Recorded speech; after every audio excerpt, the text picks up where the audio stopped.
Summer routines live or die by how easy they are, and honestly, if something takes too much effort, I'm out. That's why Groons is my go-to. It's my one daily pack of gummies covering my greens, vitamins, and minerals. Plus, it has 6 grams of prebiotic fiber, which is more than 2 cups of broccoli. No mixing powders, no giant pills, no hassle. I just rip open the pack and I'm done. They taste good and they make it easy to stay on top of my health, even when life gets busy. Save up to 52% with the code PODCAST at Groons.co. That's code PODCAST at GRUNS.co.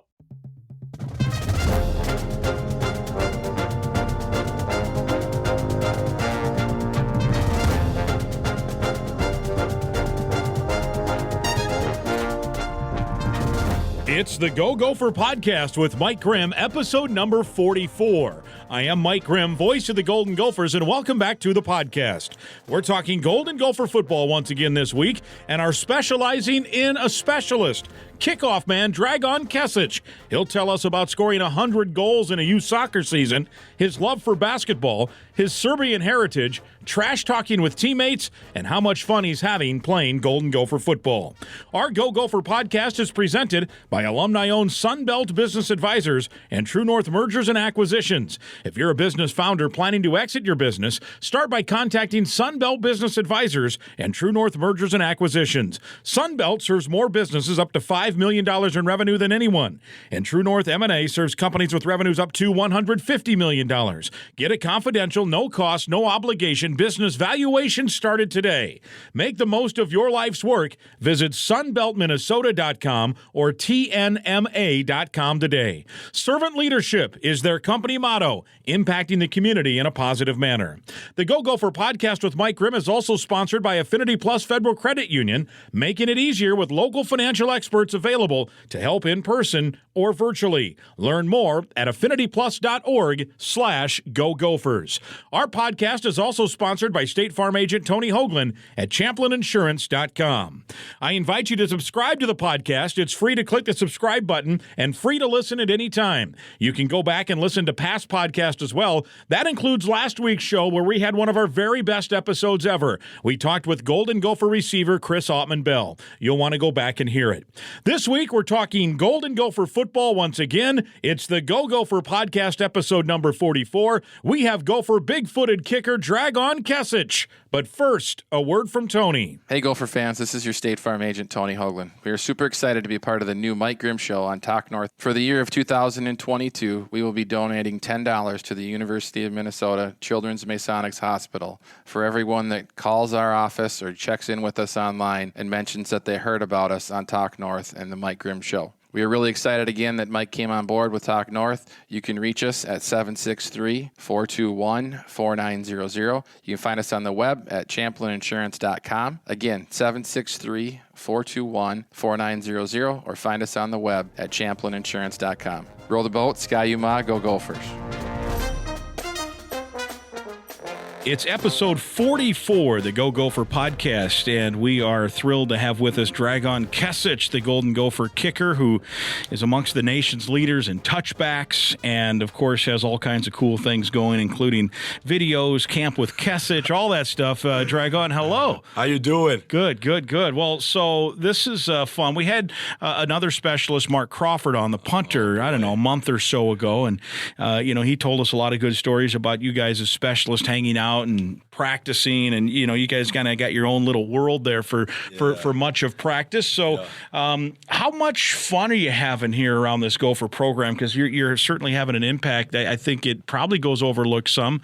I think it was a 40 plus touchbacks now. Yeah, I think it's 46 out of 51 or something like that. Yeah. But it's a great time. Our group is very special. You got Trickett, the elder. He's played the most football.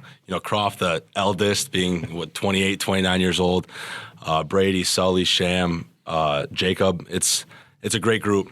We're all here for the same goal. We want to help the team in whichever way we can. With me, it's touchbacks, Trickett, field goals, Croft, field position.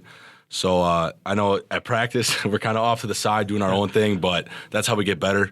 Sometimes we'll go outside, do our indie outside while they're doing team periods and stuff like that. So I think it's just a great group, and we're having fun doing it. Yeah, and it's fun watching the whole thing. And last week, all of you guys contributed. You think about that Nebraska win. It was 10-0 at half, and I think Gopher fans were like, uh-oh, what's going on here? And then, obviously, total domination in that second half. But you had the touchbacks. Crawford had field position, pinned them deep, including that last one. Yeah. If they're going to win, they got to go 90 to 100%. Just get it to overtime, probably. Yeah. And then Matthew hits, 240, 147, and 149. Correct. Pretty good group, or a pretty good day for your group. 100%.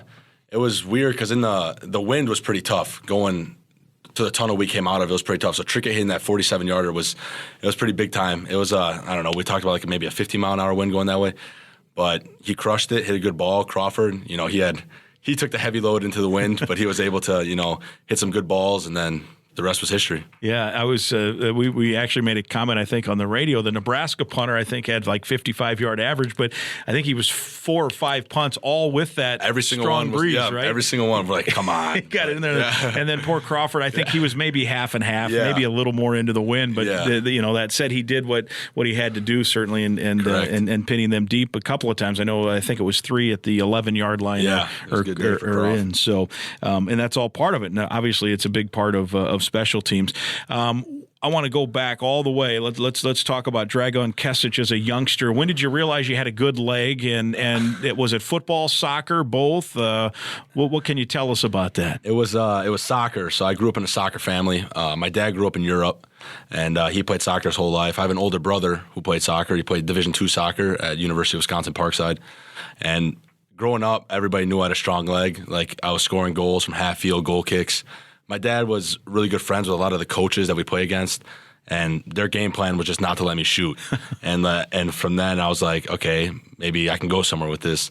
So then in elementary school, we played kickball at recess, and every time I kick, I hit a home run. And everybody's like, whatever. And then all my friends started playing football, and I really wanted to play football, but my dad was like, no, you're not going to play football. Stick with soccer. And then I started putting on some pounds, and I'm like, I don't know if this soccer thing's for me. So then my dad, he's like, all right, you can play football, but you're going to be a kicker. And I start crying. I'm like, nah, like, I want to be a running back. I want to play like a real position. Yeah. And I go to my first practice in 5th grade, and first thing everybody made me do was kick. I wasn't even stretched, warmed up, didn't even have my pads on, nothing. Everybody said kick. And I'm like, all right. And that was the day it started. And then, so that was 5th grade. And then in like 7th, 8th grade, I started going to Cole's kicking camps. Yep. Started getting ranked throughout the country. And then I'm here. Here you are. Yeah. Did you play soccer all the way up through, or when did? I stopped playing soccer sophomore year of high school. Junior year, I played my sophomore year. Yeah. So junior year, I just stuck with football, and it was weird. It's totally different because at practice, so my junior and senior year, when I just played football, I'd come to practice for 5 minutes and I'd leave. And I was like, this is the life. But I felt bad sometimes. Like during 2-a-days, I'd stay because I was like, I'm part of the team. Yeah. But it was kind of weird. You had 100 goals in soccer when you were a kid? Yeah, I have a plaque at home, 100 goals in a season. Couldn't tell you what season it was, but it says 100 goals, so I'll take it. Your dad, you mentioned, he was a soccer player in Europe. Serbia, is that his home? Yeah, I grew up we're Serbian, but they grew up in a small Serbian town in Croatia. Okay. And then he was born here and then moved back with his parents. And then once like the war broke out, he moved back. And then, like, my grandpa on my mom's side lives there right now. I have a bunch of family over there. I was supposed to go there in 2020, but COVID hit. So I still have yet to be there, but it's a goal of mine to get there. Yeah, that'd be a meaningful thing to 100%. Go, right? Yeah. So have you seen some of those relatives in person? Have they come here? Yeah, I've seen a majority of them. Like, my dad's parents are here now. My mom's dad's over there. My dad's got a bunch of cousins over there. So I've seen them, but there's also still some family over there that I haven't seen. And I'm a little embarrassed not to know this. Is it still kind of war-torn? And not really. Is it more stable now? Yeah, it's more stable now. Now, like, after, like, Yugoslavia and all that stuff, and then, like, between, like, Serbia, Croatia, and then the whole, like, NATO attack, it's all good now. Yeah. Yeah. And so Croatia, but a Serbian town in Croatia. Yeah. How much do you embrace that heritage? I think Crawford was telling me you have a Serbian flag hanging in your apartment. Yeah. And every time I shower, I tell Crawford, I'm like, I'm sorry, but I always play Serbian music. Back at home, it's a massive Serbian community. So coming here where there's like, I haven't met a Serbian person yet. It's kind of weird, but I try and embrace it as much as I can. And, I wear a cross. It's like my second language kind of. It was my first language, but I'm fluent in it. Really? Yeah, I'm fluent in Serbian, but I think I could be a little more fluent. I feel like I'm losing it not being with my family stuff at home, but I still got it. So you're from the Milwaukee area, Oak Creek. Yep, Oak Creek. And there's a strong Serbian presence there.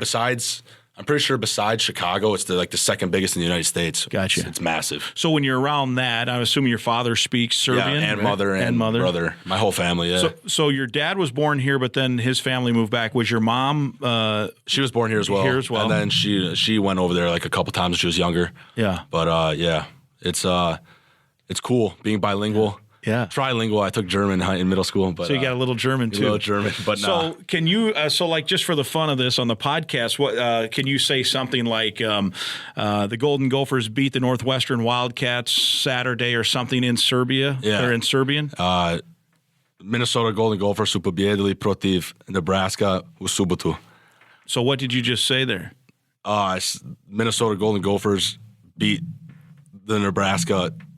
Did I say Cornhuskers? Yeah, I think you did. On Saturday. That's great. Yeah. Wow, how about that? So, you need to find some folks to talk to. Yeah, no doubt. 100%. You mentioned Milwaukee, Oak Creek.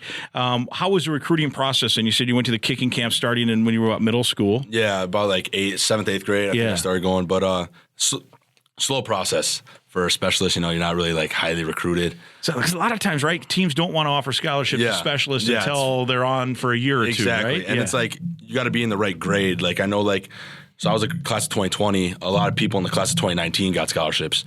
So like 2020 was kind of like not really that many scholarships, but it was a weird process. It's I had offers I didn't get offers till like my late junior year, and it was like Washington State, Iowa State, South Dakota, here, and Eastern Illinois. But they were all walk-ons, and it's tough. And like I said, being a specialist, you don't really get those scholarships. But I was willing to bet on myself coming here. Being a Wisconsin boy, you obviously want to go to Wisconsin, but I'm happy I'm here. We get to win the Axe. Yeah, and it's a cool experience, and like being put on scholarship was probably the coolest moment of my life. Yeah, refresh my memory of how that one went down. So it was like the day we got back for winter workouts, and I'm just sitting in our specialist room, like we're going over film, and then Coach. And you had been here one season, or a year and a half. Year and a half. Yeah, and Coach Fleck calls me in. He's like, "Hey, I just want to let you know we're going to put you on scholarship." And I was like, "Whoa, that was so unexpected," and it was a weight lifted off my shoulders. And it was like, wow, they truly do believe in me. And I called my parents. They started crying, and I was like, yeah, this is the bet I was willing to take on myself, and it paid off. Yeah, that's awesome. That's awesome. And now, a major contributor here on this on this special teams. Now, Trickett has had a nice year as well. Haven't had to kick a lot of field goals, right? Yeah. I mean, I looked a couple weeks ago. I think the Iowa guy had like 4 or 5 field goals in that win over Northwestern. I was rewatching some of that on the Northwestern side, but notice that, and they're just, I guess the Gopher offense has been efficient enough that there hasn't been a lot of field goal attempts. I think he's 7 of 8 maybe on the year. Yeah, when you have Mo, I mean, you really don't have to kick field goals. Yeah. But the ones he does kick, he makes. I mean, obviously the one against Purdue he wants back, but I think he's the most accurate kicker in Big Ten right now. So, I mean, he's doing his job. He's really good at it. He's also a great teammate. He's helped me out a lot.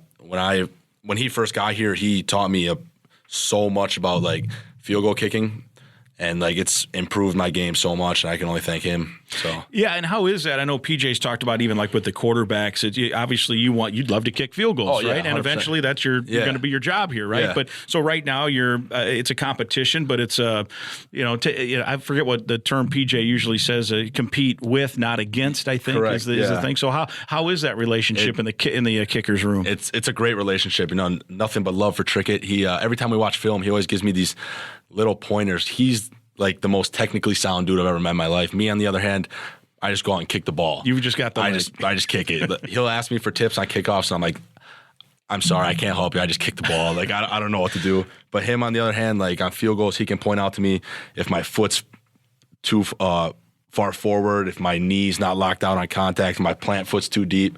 He's a wizard when it comes to this stuff. Yeah, so it's almost like I think I've heard this before, that's like a golf swing, right? 100%. A little bit. Kicking 100%. is a similar. That's what Coach Fleck tells us all the time. Yeah. Like, it's hitting your wedge. It's like, all right. And so he's got the technical, and you're learning that a little bit. Yeah, he's helping me out a bunch, and I can't thank him enough. Now, speaking of that, is your golf game all right? No, absolutely not. I like to say it is, we went, me, Tanner, Trickett, and Jacob. We go a couple times over the summer, and it's getting there. It's getting there. But if you talk to Clay Geary, that man's unbelievable. Good golfer. Unbelievable. I wonder if he golfed in high school. Yeah, I don't know what he does, but all I hear on the team is he's unbelievable. Like, it's like +2 on par. And Wow. it's like, how is can Tanner hit it? Yeah. Tanner's probably the second best in the team besides Clay. Yeah, and you guys went to Top Golf, I know. We did. You might have made one of your videos from I there, did. right? Me and it's fun going there, seeing some of the guys who've never golfed before in their life. It is crazy, right? I mean, because it's such a different you got these just purely gifted athletes football guys who can throw the ball or just crush somebody, can dunk. Yeah, yes. And then they can't swing a club to save their life. It's crazy. And me and Brevin have this rivalry going on. I'm 2-0, by the way, of long drive. And he's getting better. He's getting better. Let's just put it that way. So it was Camp with Kesich. I think that was one of the videos from Top Golf. Who had the worst swing on the team, do you think? Beanie Bishop. No good. It's not even close.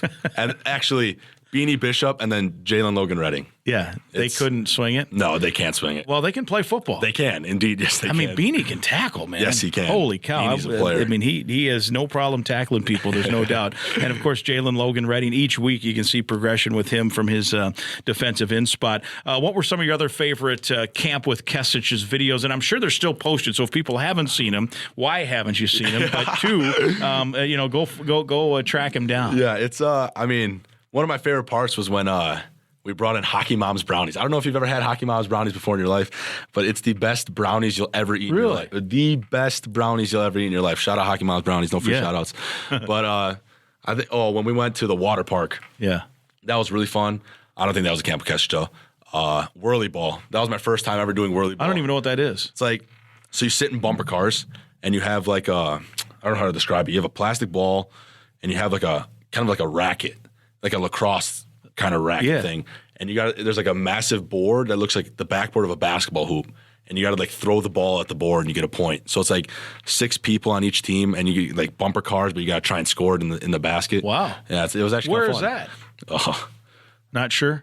Someplace. I don't know I don't know my way around here. Yeah, I might have to look that up. That sounds it's a good time. And they have laser tag there, and they got bowling. Oh wow! So it was a great event. Yeah, no doubt. What do you think of that? Especially in the off season. Obviously, once the season starts, you can't. You zeroing in on game plans and such. But it seems that this coaching staff, PJ Fleck and company, want to let you guys, broaden your horizons and do. I mean, between concerts and WNBA and NBA and a lot of different things. Yeah. Their culture is big on more than just football, being a better person and having fun with it and allowing us to do these things that, are not football related, bring us closer together as a team, allows us to have fun. And they're like really cool experiences that we may never get to do in the future, but we get to do now with our teammates who we love. It's a brotherhood, and it's a great time. Yeah. You mentioned we mentioned you're from Wisconsin. You mentioned, you grew up in Wisconsin. You want to be a Badger. You're not. You're a Gopher. We're thankful for that. Yeah. What was that like last November, winning the Axe on the home field? It was. I don't even know how to explain it. I looked up at my dad, my mom, my brother, and my 2 cousins, and they all jumped on the field. we got together, shed a little tear, but it was bittersweet. And I'm thankful I'm on this side of it. Yeah, that's awesome. That's awesome. And you mentioned, was your dad a good soccer player? Yeah, he was pretty good. Yeah. Played in Europe, and then when he moved here, he played for our church team. They won a bunch of tournaments, won a bunch of leagues and stuff like that. Yeah. So, yeah. Yeah. So you think that's where you got the leg? I think so. Yeah. He was more of a speedy guy. I don't know about the shooting thing, but I don't know where it came from. The leg is just a gift from God. Yeah, 100%. It just gave it to me, and I'm thankful for it. And I don't say this to embarrass you, but I've been around the ballpark too. Baseball. I cover baseball. Used to work in St. Louis and watch. Would go. One of my favorite things is before a game, you go around batting practice, talk to people. You're down on the field. Pre-game as a radio guy, and I always would say I'd have my back to the cage talking to somebody, and I'd hear the ball hit, and I'm like, oh well, that's Pujols. Yeah. I can tell, and it's the same like with the kick, man. When your foot hits the ball, it's like, whoa, okay, that's got to be Dragan kicking. It's like boom, it's just a thud. It's when I make good contact on the ball, it's a great feeling. I know the very last kick against Nebraska, not to toot my own horn, but right after I kicked it, I said bye ball. That was the best kick I felt off my foot in a while. So yeah, it's too bad you don't have like what can a kickoff guy do? There's no bat flip. You can't do a cartwheel. What can you do to? I mean, when I hit like on on the opening kickoffs, I think when I have the opening kickoff, I haven't done it recently because I honestly forgot. But when if I hit a touchback on the opening kickoff, I'll sprint through the end zone with the rest of the kickoff team and kind of like pump up the crowd. Yeah. So I guess that's your walk bat off. flip. That's my walk off. Your bat flip. Yeah. Excellent. If a game depended on it right now, Saturday, let's say it's a decent weather. Yeah. Where would you feel comfortable? Like, okay, if the game is down to the wire, it's a tie game. What's the distance, do you think, that you'd say I'm good up to there? And then obviously it's Yeah. But yeah, we got a shot. Let's say that We got a shot. Probably we got a shot at good weather. Yeah, good weather. Let's say good weather. Let's say wind neutral, no wind. no wind, 55, 56. Okay. That's probably that's a good guess. I'd Yeah. say around there, and then anything up there. Yeah. Like If you had a breeze at your back, 58, 59. what's the longest kick you've made? Practice, wherever, high school, college? 60, 69. 69 yarder? Yeah, 69. Yeah. I was just kicking with my cousin at my high school. I was like, let's try it. Wow. Yeah, Trickett's also got a pretty good leg. Like today at practice, he hit in the indoor, he had like a 56. Nice. So yeah, he's like that. Yeah. Accuracy, how do you hone that in too, right? Yeah, that's just because you have a little, it's a little draw. It's a draw. Yeah. I get it mixed up. A draw or I think it's a draw. Yeah. With the left foot, it's a draw. Yeah. It's that's another thing Trickett's been and Coach Ian Berryman, they've been helping me out with. I know previously my flaw was I don't really get the ball up as much. Like my field goal against Iowa last year when I got blocked at the line. So I've been working on my elevation on my kicks. And I think just drawing your target line. So like when you take your steps, you want to be at 90 degrees with your target line. So I think with me, just picking a better target line, I usually pick so in our indoor, we have the uprights and then you have the fleck rights, the smaller uprights. Yeah. So I'll play the fleck rights rather than the actual uprights.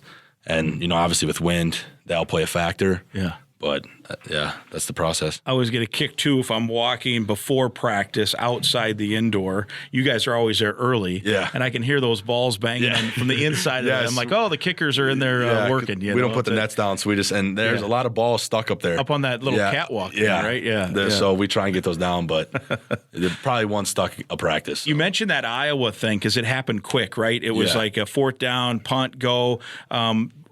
How nervous were you, or did it happen so fast you had no time to think? It happened so fast, and when I tell you everything went blank, I didn't hear. The only thing I heard was the thud of the ball getting blocked. Yeah. And everything else just silence. And I was like, this is the crazy. Like, I've never felt that on a kickoff. This was like, I think it was like a 53-yarder, and we would have been up 16-14, I think. And I was like, let's just go out there and do it. And then it got blocked, and I was like, dang. And now you're just waiting for another shot. I'm just waiting for another opportunity. Yeah. So bide your time here a little bit. Yep. And that's the plan, right? Next year, because Trickett's out at the end of this year, so hopefully he keeps putting them through the uprights. Yeah, hopefully. And then you move on to become the starter next year. That's the goal. Yeah. I'm working for it, so we'll see what happens. All right, so we already know you used to be a Badger fan. You're no longer a Badger fan. Correct. You're a Gopher. Yep. I'm told that you're a big Milwaukee Bucks guy. Massive. Yeah. What? So you grew up soccer, played football, but basketball is also a love of yours? Yeah, basketball is like a hobby I play with friends at home, and I've always been a Bucks fan, going to Bucks games like growing up. And now that they're starting to become good, I can actually like rub it in people's face. Yeah. Like after they won the championship, I drove over to Chris Altman-Bell's place, rubbed it in his face a little bit. Is he a Bulls guy or what is he? He doesn't really support the NBA, but he just likes. He's a big hoops dude. Yeah, but he just likes to degrade the Bucks. So when they won it was awesome. I drove over to Coney. I drove over to Coney Durr's house, let him have it a little bit. Michael Dixon, Flip Dixon.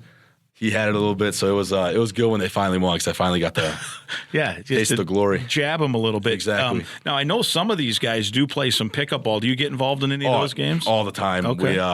There's a lot of smack talking going on there. I remember one time in the summer, we had maybe half the team at the Marshall playing basketball, and it was fun, getting the guys together, playing something other than football and just having a good time. Because Dalen Wright, he can hoop. He can play. Same with Anthony Smith. Same with Brevin. Same with Mike Brown-Stevens. All these guys. Yeah. Our team's full of basketball players. Yeah, I was remembering because Brevin talked about it in one of our interviews earlier, and he said even Tanner, he goes, Tanner wouldn't be a starter, but he'd probably come off the bench and be a pretty good, so he must get in on the action too. Yeah, Tanner gets in on the action too. It's not pretty, but yeah, he'd come off the bench. But he's efficient. And then he said Mike Brown was pretty good, Mike Brown-Stevens. Yeah. And of course, Brevin said he was the number one guy. But he said that this was early in the year. He's like, Anthony Smith, man, when he got on campus, we're like, whoa, we got a new baller here. Yeah, that's the conversation going on right now. Who would win between Brev and Anthony? I don't know. I've guarded Brev, and Brev's tough to guard. Yeah, I've never guarded Anthony, so yeah. What's your game? So in basketball, you a 3-point shooter? Nah, I'm like a kind of an all around guy. I like getting boards. Like I attack like. When somebody shoots, everybody kind of lays off. I kind of want the offensive rebound. Yeah, but so you're kind of the garbage man. You Yeah, just get in and get the I like running the point though. I like. Yeah, good ball handler. Oh yeah. Yeah. As you mentioned, as you were growing, you were a soccer player, and then you said your body kind of maybe outgrew soccer. Yeah, it was. I was like, because in, what was it, like junior year of high school, I was like 265. Really? Yeah. So I got to a point where I would, like, when I play soccer, like, I would just stand at half field and I really wouldn't move. And then I was like, maybe this isn't for me. And we found another path, and the path worked out. So yeah, but are you too? I mean, if you're no, now I'm 235. Yeah, and you're a little way more slimmer. toned Yeah, I was a little rounder. Yeah. So is that weight room here, diet, all that? It was weight room here because like I didn't really work out at home. All I did was, play soccer, and then I really wouldn't do anything at football practice. I wouldn't even lift. Yeah, I didn't start. You were 5-minute practice. Yeah, I would lift. Started lifting senior year. Didn't really take it seriously, but then I got here, and then this program really helped me lose however much weight I lost, and then put on more muscle, which is key to my success as to why I'm hitting the ball so well right now. Does that help the kicking? 100%. I feel more flexible. I feel more explosive. I feel more powerful. So shout out to Coach Nickel and his staff. And it's helped the hoops game. Yeah, that too, because now I can dunk. You can dunk. I can finally dunk. How tall are you? 6'4". 6'4", and you're dunking. Well, I'm dunking. That's pretty good. Yeah, I'll take it. For sure. So the Greek Freak, of course, for the Bucks. Is he your favorite guy now? Him and Chris Middleton. Middleton's a guy. Yeah. I mean, Middleton's hurt right now. We started 9-0. Yeah. Finally got our first loss yesterday, but. Without Middleton, once he comes back, it's gonna be wraps for the league. Another championship coming to Milwaukee, and I'm not worried. When the Bucks come to town, are you able? They already did. They were here, weren't they? That was at like they played it at midnight, basically. Yeah, but we were in Nebraska. Yeah, we were in Nebraska on the Friday because. Me and Brev were talking because me and Brev always like talk about because he's a Wolves guy. Yeah, he's a Timberwolves fan, and so we're like, hey, let's go. And then we looked, and it was Friday, and we're in Nebraska, and I was like, come on. Yeah. Do they come back one more time? Maybe I don't think so because the Timberwolves play at Milwaukee. Oh, it's now. a one. Yeah, the East against the West. I think it's 1-1. So the Gopher football team kind of has its own Greek Freak, right? Ethan Kaliakmanis. Correct. What are you seeing from him? He's as a specialist, how much do you watch that stuff too? I mean, I like watching them do like 1-on-1, 7-on-7 stuff like that because Ethan's got a cannon. That man can throw the ball, and he's mobile. It's a spiral every time. Every time. Man, and I remember one time we're after practice. This was after a Sunday practice, and we're just like messing around. And Ethan just like, watch this, threw the ball from the 30-yard line 5 yards deep into the end zone. So like 75 yards, and I was like, wow. Yeah. So there's apparently weird story between me and Ethan. Apparently like.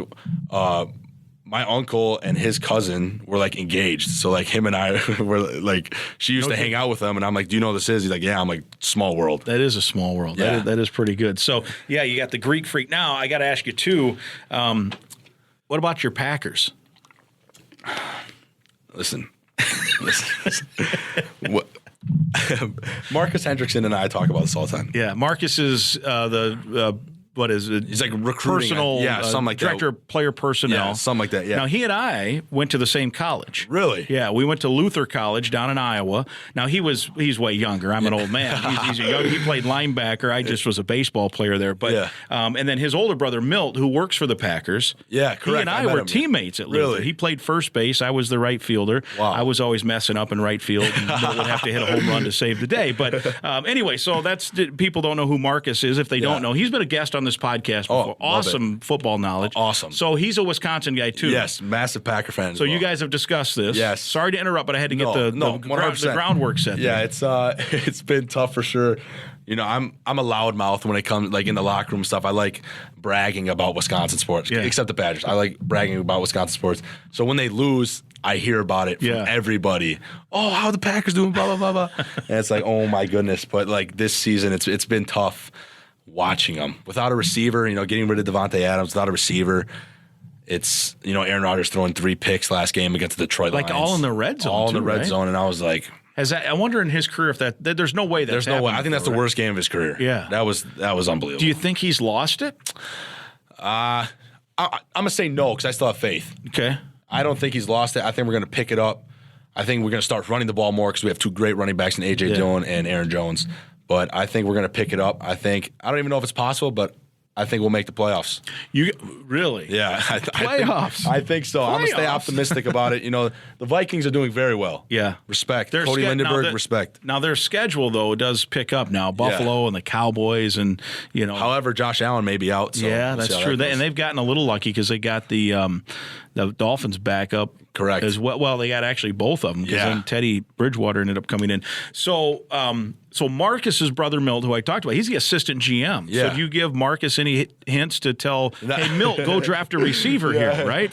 Although they got the guy from North Dakota State. Yeah, I guess, that's right? Brevin's boy, by the way. Is it? And, and I always talk to Marcus about, like, why don't we give a receiver? And he always gives me such a good explanation as to why we shouldn't. And I'm like, okay, I'm going to trust you. I really don't know. I'm just mad that we're losing. Yeah. So have you been to Lambeau? I have. Yeah. It's an amazing atmosphere. It's I think it holds like 80,000 or something like that. And it's never quiet.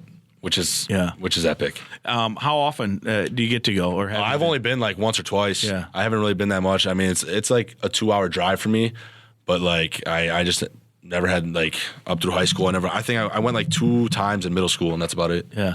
Are you a Brewers fan too? Or Brewers fan too. Like diehard, like follow it? I'm not really into baseball like that. I started getting into baseball a little bit.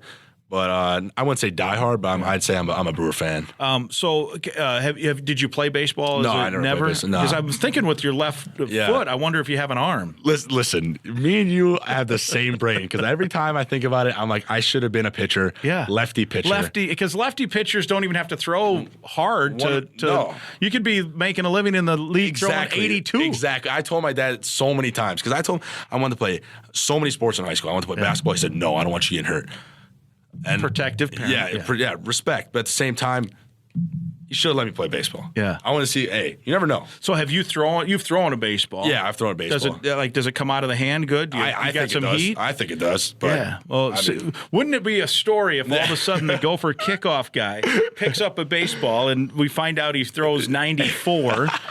Coach John Anderson from the Gophers says, hey, I could use a closer or something, right? Like Josh Hader. Yeah, right. Just bring the heat. Yeah. How about football? You throw a good spiral? In high school, I was scout team quarterback. Is that right? I was. So you were there 5 minutes to kick and then got a little work in. A lot of scout team quarterback and then see ya. I'm out. That was it. That was it. It was the dream. And how far? So you mentioned Ethan threw it 75. What do you think could you kick it farther or throw it farther? Oh, kick it 100%. Kick it. But we play this game on Thursdays, like us specialists, we play this like passing game, and Crawford and I are partners. So you start at like 5 yards, you throw it, and then if you get it, you move back to 10 yards.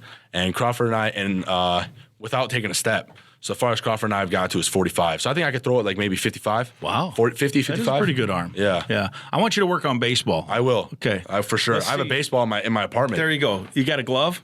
No. We got to get you a glove, and then we'll get some work on that. And I'm just curious how that evolves. I'm curious too. That'll be good. That'll be good. All right. So here's I got to ask you this. So I'm sure even I would be like, okay, so you're at high school football practice, 5 minutes, you're kicking a few things. There can't be a lot of work that goes into it. Just run up, kick it into the end zone, and that's it. But how much do you have to put in?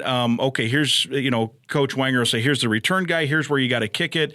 Here's a situation here. I mean, how much of is that a lot or is it some? It's some. It's not really too much. Coach Wenger, he'll give me like tips on the returner, tell me his tendencies, and then like my job is to kick it, and then I head up the returner.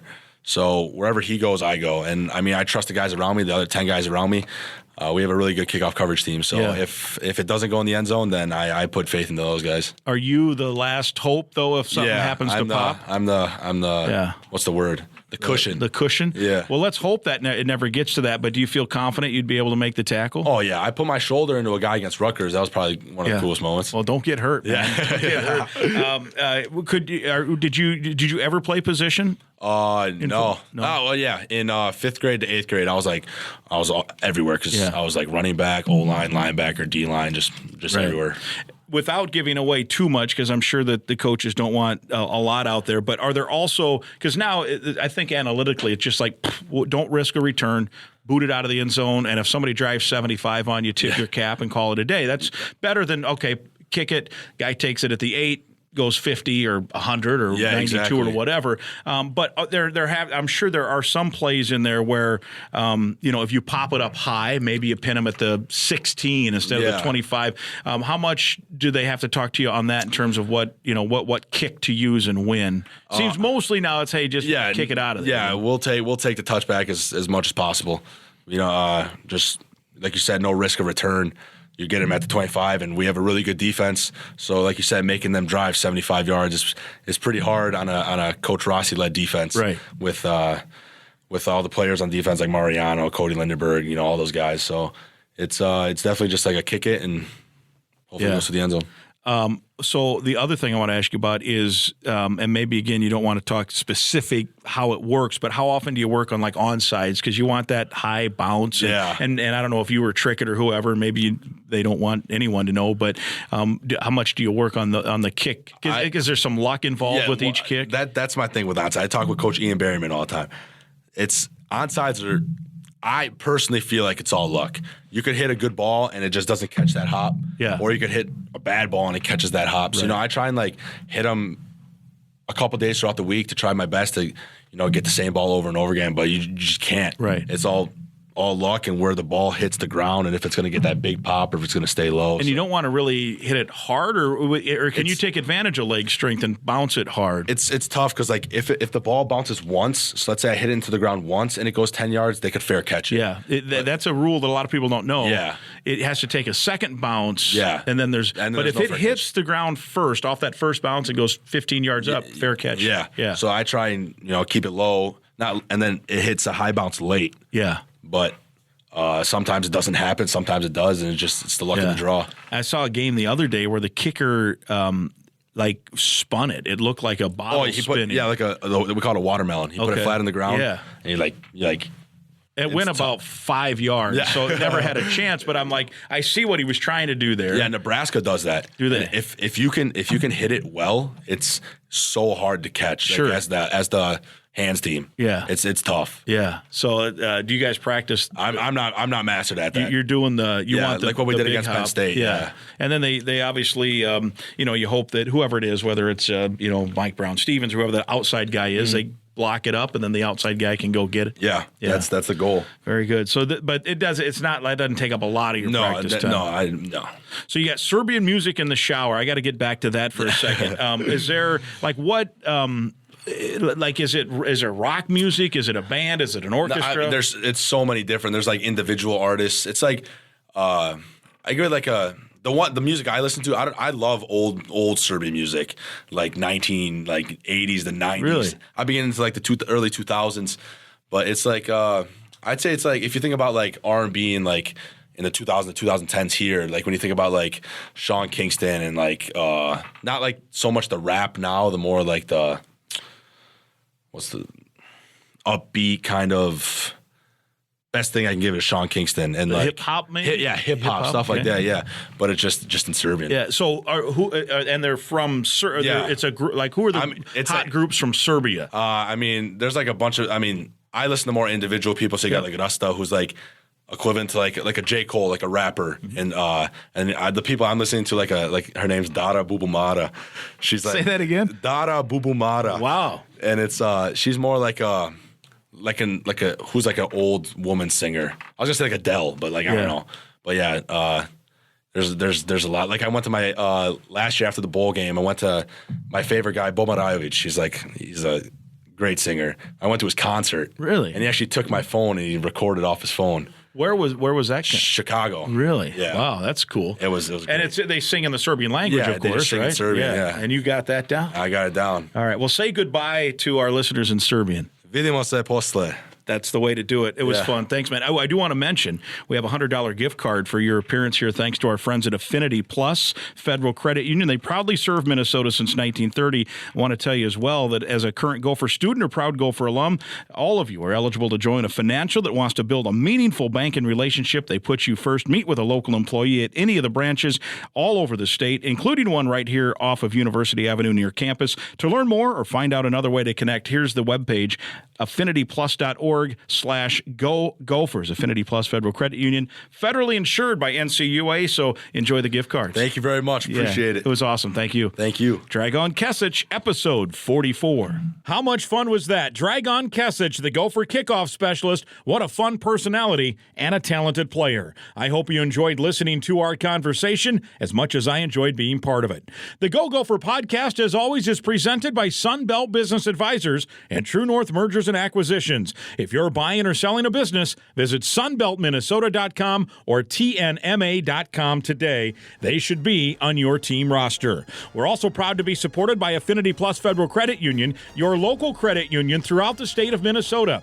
Go to affinityplus.org/go Gophers. Affinity Plus sponsors our player profile each week, supporting Golden Gopher student athletes. And we're also brought to you by State Farm agent Tony Hoagland. Again, I'd invite you to go back and listen to past podcasts. Please be sure to click the subscribe button right now for the Go Gopher podcast. It's free to click it, and it's free to listen at any time. And please share the link on your social media channels so others can listen as well. We'll talk again next week.